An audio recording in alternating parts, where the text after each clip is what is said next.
Afternoon. Welcome to Super Nursing Classes by Deepak Kumar. Today we are going to talk about side effects of vaccine and contraindication of vaccines. Means जो भी vaccine हम administer करते हैं, जो भी vaccine हम किसी बच्चे को देते हैं, तो उसके कुछ ऐसे वैक्सीन होते हैं जिनमें माइनर और मेजर साइड इफ़ेक्ट्स देखने को मिलते हैं, और कौन कौन से ऐसे वैक्सीन हैं जो किसी एक स्पेसिफिक कंडीशन में नहीं दिया जाता है। ठीक है, तो आज हम साइड इफ़ेक्ट और कॉन्ट्राइंडिकेशन के बारे में बात करेंगे। जैसा कि आप लोगों ने अगर मेरा प्रीवियस वीडियोस देखा हो, तो मेरी अभी तक की जो भी वीडियोस हैं वैक्सीन से संबंधित हैं, और ये वैक्सीन बहुत ही इम्पोर्टेंट टॉपिक है क्लिनिकल पॉइंट ऑफ व्यू से। अगर कोई भी प्रैक्टिशनर है जो भी प्रैक्टिस कर रहा है हॉस्पिटल में, जो भी थ्योरेटिकल पोर्शन से बहुत इंपॉर्टेंट है वैक्सीन का टॉपिक, कॉम्पिटिटिव पर्पस से बहुत ही इम्पॉर्टेंट है ये वैक्सीन का टॉपिक। तो जो भी हमने वीडियोस बनाया है वैक्सीन से संबंधित, चाहे वो पूरा डिटेल हो वैक्सीन का, इम्यूनाइजेशन शेड्यूल का, उसका भी पूरा नेशनल इम्यूनाइजेशन का जो मॉडिफाइड शेड्यूल है उसका भी पूरा वीडियोस डिटेल में मैंने बनाया हुआ है। कैचअप ऑफ वैक्सीन बनाया है, रूट ऑफ वैक्सीन का एडमिनिस्ट्रेशन बनाया हुआ है। तो इसी प्रकार से कुछ ऐसे वैक्सीन हैं जिनका साइड इफ़ेक्ट देखने को मिलता है, और इस स्पेसिफिक वैक्सीन्स को एक पर्टिकुलर कुछ ऐसे कंडीशन है जिसमें नहीं दिया जाता है, तो उसी के बारे में आज हम डिस्कस करेंगे। तो सबसे पहले हम बात करते हैं DPT, diphtheria, pertussis and tetanus. जो डीपीटी है, डीपीटी अगर किसी बेबी में देते हैं तो मेनली उस बेबी में जो साइड इफ़ेक्ट देखा जाता है, तो साइड इफ़ेक्ट इसका ये होता है कि वो बेबी परसिस्टेंट क्राई करता है। क्या करता है? वो क्राई करता है परसिस्टेंट। अब परसिस्टेंट क्राई का मतलब क्या है? आप ये कहोगे कि किसी को भी अगर इंजेक्शन लगता है, वैक्सीन लगता है, तो बेबी रोएगा ही। देखिए, बेबी का रोना लाजमी है, बट ये डीपीटी का एक ऐसा साइड इफ़ेक्ट है कि बेबी परसिस्टेंट क्राई करेगा। मीन्स एक ड्यूरेशन, एक टाइम के बाद भी वो रोता रहेगा। मदर परेशान हो जाती हैं। ऐसे कंडीशन में देखने को मिलता है। आप अगर बड़े हॉस्पिटल में क्लिनिकल प्रैक्टिस करो तो मेनली पीडियाट्रिक्स से जो भी पीडियाट्रिशियन होते हैं उनके साथ अगर आपने वर्क किया हो एनआईसीयू वगैरह में, तो जब भी ऐसा कुछ कंडीशन आ जाती हैं कि मदर बोलती है कि वैक्सीन लगवाया, तब से बच्चा चुप ही नहीं हो रहा है, तो ये डीपीटी का जो साइड इफ़ेक्ट है वो मेनली परसिस्टेंट क्राई देखने को मिलता है, और किसी किसी बेबी में सीजर्स भी देखने को मिलते हैं, झटके देखने को मिलते हैं। ठीक है, तो ये क्या है? हमारा साइड इफ़ेक्ट है। ये बहुत ही महत्वपूर्ण है। प्लीज़ इसको आप लोग रिमेंबर करिएगा, इसको आप लोग रिकॉग्नाइज करिएगा। जो हम बता रहे हैं उसको रिकॉल करिएगा अपने मेमोरी में।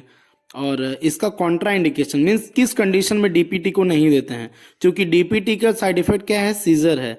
तो अगर किसी बच्चे को पहले से सीजर की कंडीशन हो, उसको फिट्स आते हो, सीजर्स आता हो, तो ऐसे कंडीशन में हम लोग मेनली डीपीटी को रोकते हैं, डीपीटी को हम एडमिनिस्टर नहीं करते हैं। देन इसके बाद से बात करते हैं हम लोग बीसीजी का। तो बीसीजी एक ऐसा वैक्सीन है जिसमें भी साइड इफ़ेक्ट देखा जाता है, और इसका जो साइड इफ़ेक्ट होता है उसको बोलते हैं एक्सिलरी लिम्फेडिनोडिनाइटिस। ठीक है, तो एक्सिलरी लिम्फेडिनाइटिस मतलब क्या है कि जो हमारा एक्जिला है, एक्जिला के जो भी हमारे लिम्फ नोड हैं उनमें इन्फ्लामेशन हो जाता है बीसीजी देने पे। ठीक है, बीसीजी देने पे इन्फ्लामेशन हो जाता है। इन्फ्लामेशन मेनली इसलिए होता है कि जो भी हमारे डिफेंस सेल्स होते हैं वो बीसीजी को फॉरेन बॉडी समझ करके एक्टिव वर्क करके उसको अपनी संख्या कॉलोनाइज कर देते हैं, मीन्स अपनी संख्या को बढ़ा लेते हैं, जो एंटीबॉडीज होते हैं। तो इसीलिए जो हमारे लिम्फ नोड्स होते हैं हमारे एक्जिला एरिया में, वो क्या हो जाते हैं? स्वेलन कर जाते हैं। ठीक है, तो ये क्या कर रहा है? हमारा एक्सिलरी लिम्फेडेनाइटिस कर रहा है। ठीक है, देन बात करते हैं अब कि कॉन्ट्राइंडिकेशन किस कंडीशन में बीसीजी को नहीं देते हैं। तो इम्यूनो कम्प्रोमाइज्ड कोई भी डिजीज हो जिसमें बेबी का इम्यून कम्प्रोमाइज्ड हो। अब मेनली ये HIV वायरस के इन्फेक्शन में देखा जाता है। जिस बेबी में एड्स होता है उसमें भी इम्यूनो कम्प्रोमाइज देखा जाता है। ठीक है, तो ऐसे बेबी जिसमें इम्यूनो कम्प्रोमाइज हो उसमें बीसीजी को हम क्या करते हैं? नहीं देते हैं। ठीक है, अब बात करते हैं OPV, ओरल पोलियो वैक्सीन। तो ओरल पोलियो वैक्सीन का जो साइड इफेक्ट है वो क्या होता है? वैप, VAPP। ठीक है, वैप से हम इसको डिनोट करते हैं। इसका पूरा नाम है vaccine associated paralytic polio. Vaccine associated paralytic polio ये क्या है? OPV का साइड इफेक्ट है। अब मेनली क्या होता है कि OPV के साइड इफेक्ट में जब भी ये होता कैसे है? तो ओपीवी क्या है? हमारा लाइव एटेन्यूएटेड वैक्सीन है। जब भी किसी इम्यूनो कॉम्प्रोमाइज्ड बेबी में हम इसको एडमिनिस्टर करते हैं तो मेनली ये क्या करता है, ये रियल पोलियो वायरस की तरह वर्क करता है। और जो भी उनके नर्व के कंडक्शन है उसको क्या करता है, ये मसल्स को जा करके नर्व कंडक्शन को क्या करता है, ब्लॉक कर देता है और पोलियो की कंडीशन को क्रिएट करता है। ठीक है, तो ये इसीलिए इसको बोलते हैं वैक्सीन एसोसिएटेड। आप नाम से समझ सकते हो, वैक्सीन एसोसिएटेड पोलियो। ठीक है, पैरालाइटिक पोलियो मीन्स इस वैक्सीन को देने के बाद से पैरालाइटिक की कंडीशन देखने को मिलती है। ठीक है, कॉन्ट्राइंडिकेशन इसका यही है कि ये इम्यूनो कॉम्प्रोमाइज में नहीं देते हैं। बात करते हैं रोटा वायरस की।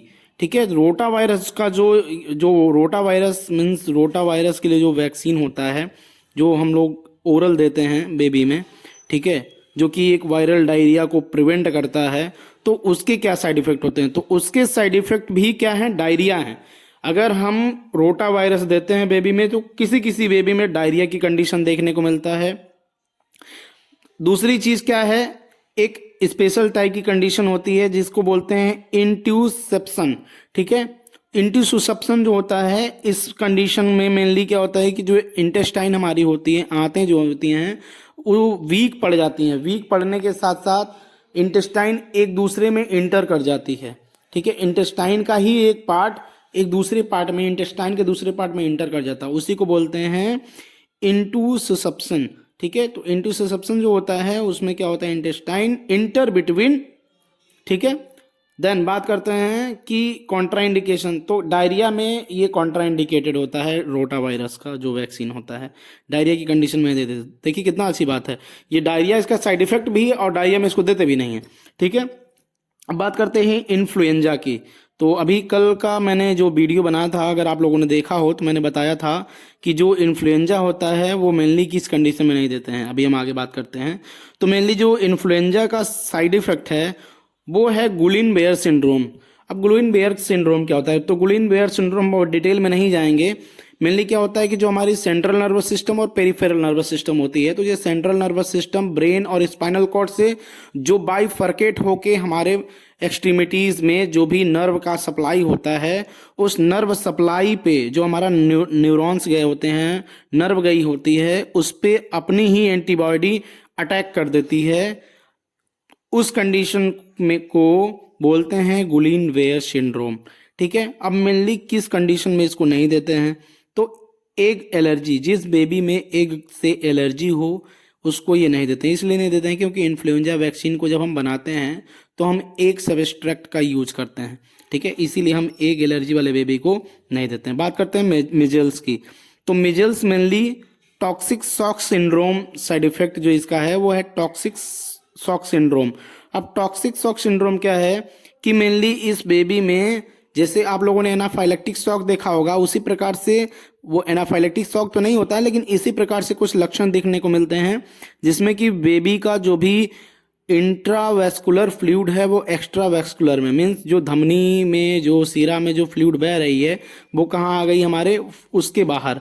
तो क्या हुआ कि हमारे बेबी के जो बॉडी है उसमें क्या होगा, एडिमा देखने को मिलेगा, जनरल एडिमा देखने को मिलेगा जिसको हम एनासार का बोलते हैं। तो ये मेनली शॉक की कंडीशन क्रिएट करेगा जिसमें कि बेबी का बीपी जो होगा बिल्कुल फॉल करना स्टार्ट हो जाएगा। ठीक है, हाइपोटेंशन की कंडीशन आ जाएगी। ठीक है, ये बहुत डेंजरस कंडीशन होती है। देन इसको कॉन्ट्राइंडिकेटेड किस में होता है ये मेजल्स? तो कॉन्ट्राइंडिकेटेड ये होता है हमारा इम्यूनो कॉम्प्रोमाइज्ड में। अब इम्यूनो कॉम्प्रोमाइज मीन्स ऐसी बीमारी जिसमें बेबी का जो इम्यून सिस्टम है वो क्या हो गया हो, कंप्रोमाइज कर गया हो, या मीन्स डिक्रीज हो गया हो। जो भी हमारी एंटीजन फॉरेन बॉडी आ रही है उसके के प्रति लड़ने में सक्षम नहीं हो, उस कंडीशन, ऐसी सारी बीमारियों को हम बोलते हैं इम्यूनो कॉम्प्रोमाइज्ड कंडीशन। ठीक है, मेनली इसका बहुत ही अच्छा एग्जांपल है एड्स। ठीक है, जो कि HIV वायरस के द्वारा होता है। तो ये हमारा आज का जो साइड इफेक्ट और कॉन्ट्राइंडिकेशन था ये कंप्लीट हुआ। इसके बाद से हम वैक्सीन के पूरे डिटेल में बात करेंगे, वैक्सीन इंडिविजुअल वैक्सीन के पूरे डिटेल में बात करेंगे। तो हम सारी जानकारी के लिए प्लीज़ हमारे चैनल को लाइक एंड सब्सक्राइब करिए और हमारे साथ जुड़े रहिए और अपना प्यार ऐसे ही बनाए रहिए। Thank you so much.